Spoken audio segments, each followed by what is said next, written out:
Assalamualaikum warahmatullahi wabarakatuh. Anak-anakku, semoga kalian dalam keadaan sehat, semangat, dan berbahagia selalu. Wahai anak-anakku semua, saat ini Ibu ingin menyampaikan materi untuk kalian. Menyampaikan materi untuk memahami tentang peristiwa di kehidupan ini. Wahai anak-anakku, dalam hidup ini kita punya framework, yaitu kodok dan qadar. Ibu terjemahkan dalam materi ini adalah sunnatullah dan qudratullah. Aspek kodok itu adalah ketetapan Allah sejak zaman azali untuk alam semesta. Sedangkan qadar ini adalah ketetapan Allah sesuai keinginan Allah Subhanahu wa ta'ala. Jadi, peristiwa apapun dalam hidup ini, jangan lupa itu ada unsur qada dan unsur qadarnya Allah Subhanahu wa ta'ala.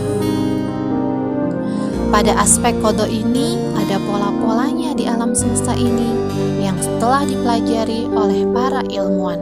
Contohnya saat sekarang ini, di masa pandemi ini, kalau kita keluar rumah atau kita mau jalan-jalan gak pakai masker, maka kemungkinan besar akan tertular virus corona, dan itu adalah sunnatullah. Ini harus kita pedomani, tidak boleh kita longgar, karena ini juga ketetapan Allah Subhanahu wa ta'ala. Tapi ada juga aspek qudratullah. Qudratullah itu ketika Allah Subhanahu wa ta'ala dengan kodratnya, dengan kekuasaannya mengintervensi kehidupan kita.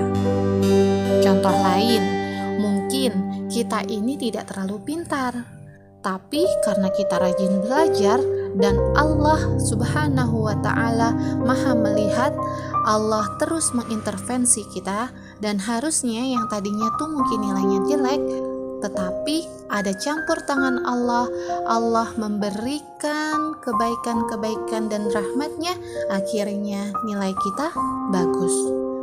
Itu intervensi dari Allah. Meskipun secara kalkulasi, secara rasional, harusnya nilai kita tuh tetap jelek, tapi karena ada Allah di dalamnya, maka di sini disebut dengan qudratullah.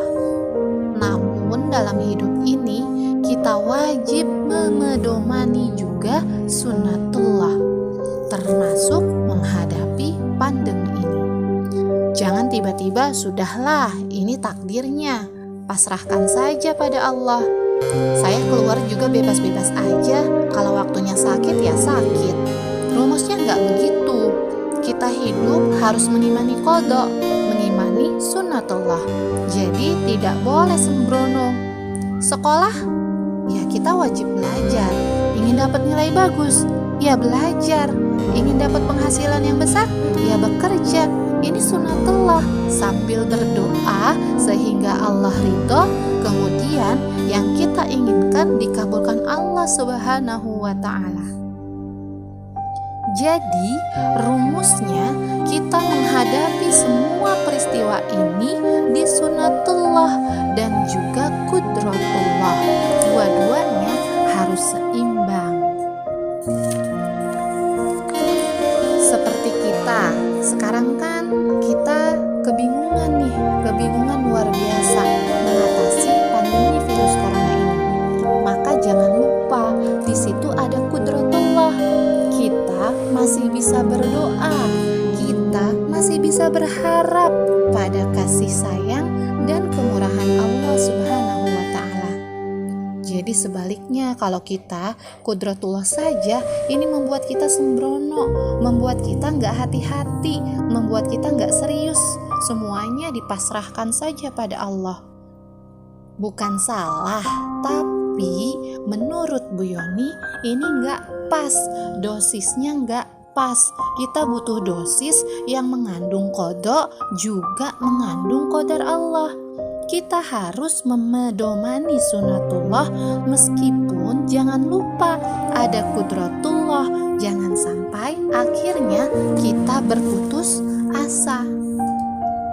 Dari pemaparan yang Ibu paparkan tadi, dapat kita simpulkan bahwa yang dimaksud dengan qadar adalah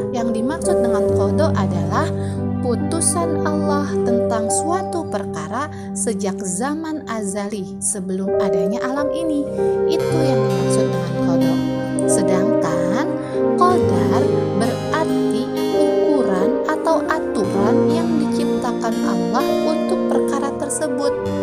Dan kita bisa simpulkan yang dimaksud dengan iman kepada qada dan qadar adalah meyakini dengan sepenuh hati bahwa segala yang ada di dunia ini terjadi menurut kekuasaan dan kehendak Allah Subhanahu wa Ta'ala dan sesuai aturan yang diciptakan Allah Subhanahu wa Ta'ala.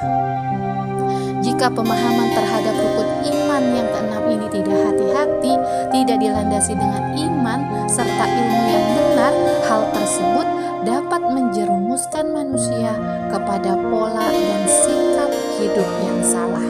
Mereka salah dalam memahami kata-kata takdir. Mereka beranggapan bahwa segala nasib manusia, baik atau buruk, muslim atau kafir seseorang, telah ditetapkan secara pasti oleh Allah.